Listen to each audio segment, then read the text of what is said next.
ഈ മാതാപിതാക്കള് ഇപ്പൊ ഒരു മകൻ കല്യാണപ്രായം ആവുമ്പോ ആണല്ലോ പെട്ടെന്ന് ഒരു പെണ്ണിനെ കണ്ടുപിടിച്ചും കൊണ്ടുവരുന്നത്. കല്യാണപ്രായം കടന്നിട്ടാ. അതെ, ഒരു 10-15 വയസ്സാകുമ്പോ മുതല് ഇവരെ നല്ല രീതിയിലൊന്നും ഉപദേശിക്കണം. ആൺകുട്ടികളെ അതായത് വിവാഹ ജീവിതത്തിലേക്ക് കടക്കുമ്പോൾ നമുക്ക് ഇപ്പോഴത്തെ കുട്ടികളെ അറിയാലോ. ഇപ്പോഴത്തെ യൂത്ത് പിള്ളേരൊക്കെ കല്യാണം കഴിച്ച ഉടനെ തന്നെ പറന്നു പോവുക. ഇവരുടെ അടുത്ത് യൂറോപ്പിലോ പറഞ്ഞു പോവാ.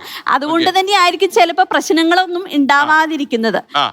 നമ്മുടെ ഇപ്പോഴത്തെ ജനറേഷനിൽ അതുകൊണ്ട് തന്നെ എനിക്ക് തോന്നുന്നു പണ്ടത്തെ ക്ലീഷേ പോലെ അമ്മായിമ്മ അങ്ങനെ സിനിമ സീരിയലിൽ കാണുന്ന പോലെ അധികം ഒന്നും ഇപ്പോഴത്തെ കാലഘട്ടങ്ങളിൽ ഇല്ല എന്ന് എനിക്ക് തോന്നുന്നു.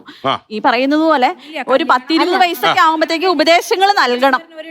അല്ല, ഇപ്പോഴത്തെ കാലഘട്ടത്തിൽ ഇല്ലാഞ്ഞിട്ടാണോ കഴിഞ്ഞ ആഴ്ച നിലമ്പൂരില് ചായ കൊടുത്തില്ല എന്ന് പറഞ്ഞ്? അല്ല, കുറവാണെന്നാണ് ഞാൻ പറഞ്ഞത്. കഴിഞ്ഞ ആഴ്ച നിലമ്പൂർ എന്ന് ഞാൻ പറഞ്ഞില്ല, കുറവാണെന്നാണ് ഞാൻ പറഞ്ഞത്. അത് പുറം ലോകം അറിയുന്നില്ല. ഇവിടെ പ്രശ്നം എന്താ വെച്ചാല് എല്ലാവരും ഈ പുരുഷനെ കുറ്റം പറയുന്നത്. ഈ പുരുഷന്മാര് വീരശൂര പരാക്രമികളായിരിക്കും, പക്ഷെ കുടുംബ ജീവിതത്തില് അവര് പരാക്രമികള. അവരുടെ ഉദ്ദേശം എന്ന് പറഞ്ഞാൽ അമ്മയെ വേണം,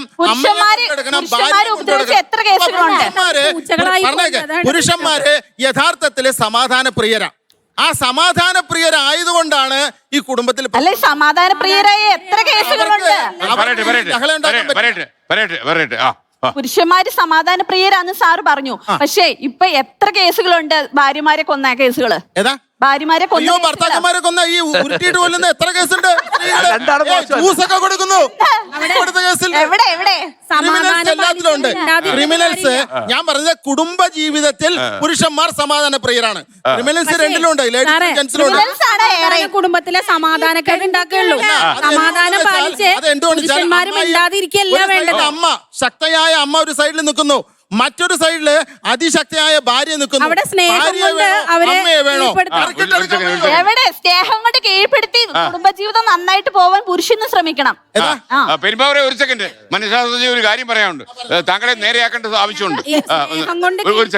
ഇതൊക്കെ അതായത് പുരുഷന്മാരെ സമാധാനപ്രിയരായിട്ട് മിണ്ടാതെ ഇരിക്കുന്നതാണ് പല ഫാമിലിയിലും പ്രശ്നം. അവിടെ ബൗണ്ടറീസ് കറക്റ്റ് ആവണില്ല. അമ്മയ്ക്ക് ഞാൻ വേണ്ട സ്നേഹവും വാത്സല്യവും ഭക്ഷണവും മരുന്നൊക്കെ തരുന്നുണ്ട്. പക്ഷെ എന്നൊരു ഭാര്യ എന്നുള്ള നിലയ്ക്ക് എന്റെ കുടുംബത്തിലെ ഉത്തരവാദിത്തം അവിടെയാണ്. ആ സർക്കിള് മാറി നന്നാവില്ല. പക്ഷെ അതിന് കൂടെ വേണ്ടതായിട്ടുള്ള അത് തുടക്കാണ്.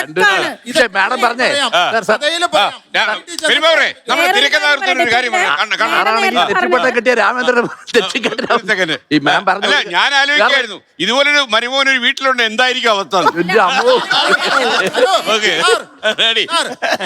എനിക്കൊരു അമ്മായിയും വേണ്ട, പറയാം. എനിക്കൊരു അമ്മായിയും വേണ്ട. എന്റെ ഭാര്യയ്ക്ക് അറിയാം. ജീവനോടുണ്ടോ? ജീവനോട് ഇരിപ്പുണ്ട്, പാലക്കാടാണ്. എന്റെ ഭാര്യയ്ക്ക് അറിയാം ഞാൻ എന്റെ അമ്മ കഴിഞ്ഞേ എനിക്കുള്ളൂ. അത് അമ്മായി അമ്മയാണ് എന്റെ അമ്മ.